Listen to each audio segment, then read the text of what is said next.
In today's video, we're talking about the keto diet.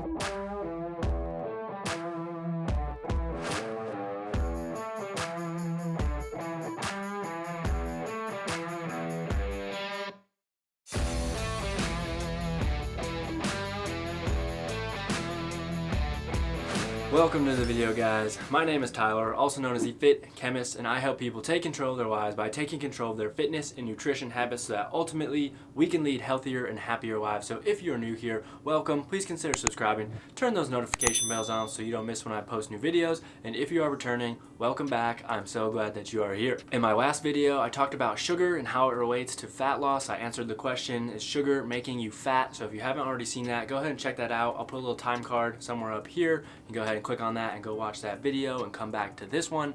But in that video, I debunked the insulin model of obesity, which essentially states that carbohydrates and then your insulin response to those carbohydrates is what's making you fat. And I showed 3 studies about the keto diet that essentially disprove that notion. So we looked at 3 studies that talked about how the keto diet is not superior for fat loss, which if the insulin model of obesity were true, you would expect that keto would promote better fat loss because you're not consuming as many carbs and you don't have as much of an insulin response. Since I only mentioned the studies in that video, I actually didn't take the time to go through and explain them. I thought that's exactly what I would do in this video. So we're going to take a look at those 3 studies. We're going to dive a little deeper into them, talk about what they did, what the results were, and then we're going to disprove the notion that keto is superior for fat loss when compared to higher carbohydrate diets. Before we get into it, I do want to say that I split this video up into sections, so you can click on the description box link and you will see there's a section titled chapters, and under there it will have all the timestamps. So if you just want to click on a particular section of the video, it'll fast forward and skip to that section. But with that, let's get into it. Let's start with what is the keto diet. The keto diet is a very low carbohydrate and high fat content diet. This ultimately forces your body into ketosis, which means you switch from burning glucose as your primary energy source to ketones. So your body starts breaking down fat, you generate fatty acids and ketones, mainly acetoacetate and beta hydroxybutyrate, or BHB. Those get transported to your brain for energy for your brain, and then the rest of your organs in your body can utilize those free fatty acids as energy, again, instead of glucose. Originally, the keto diet was comprised of about 90% of your calories coming from fat, but I think recently there's been a lot of variants that sort of increase your protein intake. But ultimately, I would say the keto diet is when you have less than 10% of your calories coming from carbs, and often those carbohydrates are going to be coming from fibrous veggies, so it's not like you're just eating high sugar content. Or another rule of thumb would be under like 50 grams of carbs per day. So there actually are ways to measure if you are in ketosis. They have these keto urine strips where you can actually measure the level of ketones in your urine, and that's a good indicator of whether or not you're in ketosis, because what some people don't realize is if your protein intake is too high, that can actually generate some glucose from those amino acids, which means you might not actually be in ketosis. So what attracts people to the keto diet? I think there are 2 main reasons. One, there are a lot of celebrities that have helped popularize it. So Vinny Guadagnino, or the Keto Guido from Jersey Shore, LeBron James has done it, I think Megan Fox, Halle Berry, even Kim Kardashian. So people see these celebrities doing this diet, they see that they have some success with it, and they think they're ultimately going to have success with it as well. The second reason is that oftentimes people will see very quick changes in body weight, but what they don't realize is that it's not actually fat mass, and it's likely glycogen and water stores being depleted from your body. So if you did watch that last video I did about sugar, you know that sucrose is actually 1 molecule of glucose and 1 molecule of fructose, and then glucose can get converted into glycogen, which is a polymer of glucose. And what people don't usually realize is that glycogen actually stores water with it in about a 1:3 or 1:4 ratio. So let's say you have 100 grams of glycogen stored, you're also going to be storing about 300 grams to 400 grams of water with it. If you were to burn through that 100 grams of glycogen and let's say 400 grams of water stored with it, that's half a kilogram or a little over a pound of weight that just initially, boom, gets right off of your body. People think that that's fat loss, and they ultimately see these quick results and they think that that's what's going to be like in the long term, and they want to stick with it because of those. But there is a study from the American Journal of Clinical Nutrition that did supplement this work and show that a lot of it is just glycogen and water weight that's being lost. In this study, they took 11 people and they put them on a very low calorie diet for 4 days, and they essentially monitored how much glycogen they went through and then what their changes in body weight were as a result. In that study, they said the mean glycogen losses by this subject group of 400 grams are reasonable. This should not obscure the considerable intersubject variability, which in one subject reached 1 kilogram of glycogen. Glycogen glycogen losses or gains are reported to be associated with an additional 3 to 4 parts water, so that's as much as 5 kilograms of weight change that might not be associated with any fat loss. So again, this is going to be highly individual and how much your body can actually store, but that paper points out that there's one individual that stored 1 kilogram of glycogen, which let's say that it's a 1-to-4 ratio. That means there's 4 kilograms of water there as well, so it's a 5 kilogram total, which comes out to be about 10 pounds. So over the course of a week, you could lose 10 pounds and none of it might actually be fat. It might just be burning through glycogen and getting rid of some of the water associated with it. So those are the two main reasons I think the keto diet has become popular, but let's look at what does the science say about keto and how it relates to fat loss. So the first study we're going to highlight is a study done by Kevin Hall and coworkers in 2015. So we'll hop over to the study real quick and look at what they did. So you can see they say in their paper, we investigated 10 male and 9 female subjects who all had obesity with a BMI of about 36 kilograms per meter squared. All subjects were admitted to the metabolic unit at the NIH Clinical Center, where they resided for a pair of 2-week inpatient periods separated by a 2 to 4 week washout period. So we'll explain that in a second when we're looking at their figure 1.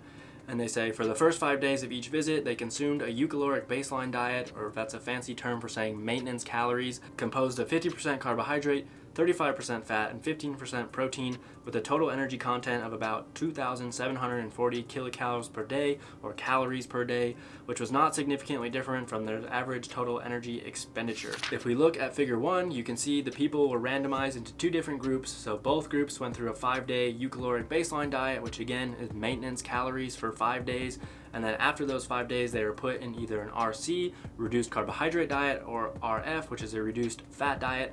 Throughout that period, they were put in a metabolic chamber and they used DLW, which is doubly labeled water, to essentially measure their total energy expenditure. And you could see the red arrows were at time points in which they also measured body composition using DEXA scans. After that first period, they did a 2 to 4 week washout period to let some of those effects subside. They then came back to the metabolic ward, did another 5 days of a eucaloric diet, and then whatever group was in the reduced carb first got switched to reduced fat, and then the reduced fat group got put into a reduced carb diet. So essentially they were just measuring the effect of both of these variables on both groups.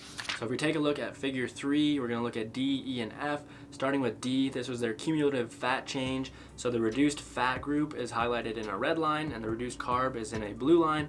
And you can see that the reduced carb group actually lost about 200 grams of fat, whereas the reduced fat actually lost a little over 400. So it's twice as much fat loss from reducing fat from your diet. If we look at E, you can see that there's a change in fat mass by DEXA, and the reduced fat group did lose more fat, although it's not really that significant if you look at the difference on the y-axis there. They do attribute this to just the DEXA being not as sensitive as some of their other methods like the DLW and their calorimetry to actually measure their energy burning and total daily energy expenditure. What we can see in F is that the body weight of the reduced carb group was reduced drastically compared to the reduced fat group, but if we remember from D, they actually lost more fat. So what this is depicting is that actual big whoosh of when you go onto the keto diet, again, you're just getting rid of glycogen and water. So even though you might see the scale drop, that's not actually indicative that you're losing fat right away when you do switch to the keto diet. So what is this telling us? Well, the data that they have in this paper is actually showing that if you reduce your fat intake, that leads to better fat loss than reducing your carbohydrate intake like you do on the keto diet. So according to this paper, not only is the keto diet not superior for fat loss, it actually seems that if you reduce your fat intake, that is actually going to aid in fat loss. We'll dive back into the science of keto in just 1 second, but if you're getting some value out of this video, go ahead, smash that like button for me. And today's question of the day is, have you ever done the keto diet? What were your results? Did you have success with it? Did you like it? Let me know in the comments down below. I personally have never tried it and I don't plan on doing it. I love carbs way too much, but I'm interested to hear what you guys have to say. And with that, let's hop back into it. The second study we're going to look at is another Kevin Hall study done in 2016. In this study, they took 17 overweight or obese men and they put them in metabolic wards. For the first 4 weeks, they had them on a high carbohydrate baseline diet, followed by 4 weeks of an isocaloric ketogenic diet, which just means that they switched out the ratio of carbs and fats, but they were eating the same amount of protein and calories. While they were in the metabolic ward, they used various methods to measure their body composition changes and also their changes in energy expenditure. You can see from figure 1, the first 2 weeks they were actually adjusting their energy intake, and then for the last 2 weeks of the high carbohydrate diet and for all 4 weeks of the low carb diet or the keto diet, that is when the energy intake was actually clamped, or that's when they kept it constant. So for 6 out of the 8 weeks, it was isocaloric. If we look at figure 2a, we can see that they actually did lose some weight during the 2 weeks on the high carbohydrate diet. So that's from day -15 to day 0. So day 0 is just denoting when they started the keto diet. You can see right after they start the keto diet, there's a big whoosh or a big drop in weight. So I hope at this point you probably realize that that's glycogen and water and not necessarily fat loss that's being lost, even though they did see a big change in their body weight. And then after that, it sort of stabilized out for a little bit for the remainder of the study. And if we look at figure 2b, we can see again, they did lose some weight while they're on the high carbohydrate diet, about half a kilogram. From there, they didn't really lose that much weight once they switched over to keto, and then I think once their body actually transitioned over to ketosis, so about the day 15 mark, that's when fat loss did start to pick up again. So in their discussion, they say this study demonstrated that transitioning from the baseline diet, so the high carb diet, to the KD or the keto diet coincided with a substantial decrease in daily insulin secretion and 24-hour RQ or rest quotient, increased circulating FFA, which is free fatty acids and ketones, and marginal increases in energy expenditure while in the metabolic chamber, and sleeping energy expenditure or SEE. These data, although somewhat confounded by ongoing weight loss, suggest that large isocaloric changes in the proportion of dietary carbohydrate to fat transiently increase EE or energy expenditure by only about 100 kcal or calories per day after adjusting for body weight and composition. So what they conclude from this paper is that the keto diet is not superior for weight loss, because although they do see a small increase in energy expenditure of about 100 calories per day, if it was significantly superior than a high carbohydrate diet, you would expect to see an increase in energy expenditure of somewhere from 300 to 600 calories per day. And again, they didn't really see that. So they saw that all the individuals in this group, they lost some weight on the high carb and then they lost some weight on the keto diet. But again, there's not really that big of a difference between those two groups, especially when calories are equated like they were in this study. The first 2 studies actually talk about the keto diet and how it relates to fat loss when you're in a calorie deficit, but there's one paper I want to point out that talks about changes in body composition when you're actually in a calorie surplus while on the keto diet, and I'll make the case that the data in that paper actually does show that keto is not superior for fat loss while in a calorie deficit, even though they're not directly looking at a calorie deficit. So stick with me to the end of this study summary and you'll see why. So in this paper, what they did is they took 24 healthy men at about age 50, and they performed an 8-week resistance training or RT program. Participants were randomly assigned to a keto diet group, a non-keto diet group, and then a control group in a hypoenergetic condition, which is another word for a calorie surplus. Body composition changes were measured by DXA, which is DEXA scans, and then compliance with the ketosis state was monitored by measuring urinary ketones weekly. So I mentioned that earlier in this video. If we look at one of their figures, they compare the changes in total body weight or TBW, fat mass or FM, and then lean body mass or LBM. If we look at the first column of this figure, or TBW or total body weight, you can see that the keto group highlighted in blue actually lost more body weight than the non-keto group highlighted in red or the control group highlighted in black. So the non-keto diet and the control group actually gained a little bit of weight, whereas the keto group actually lost some weight.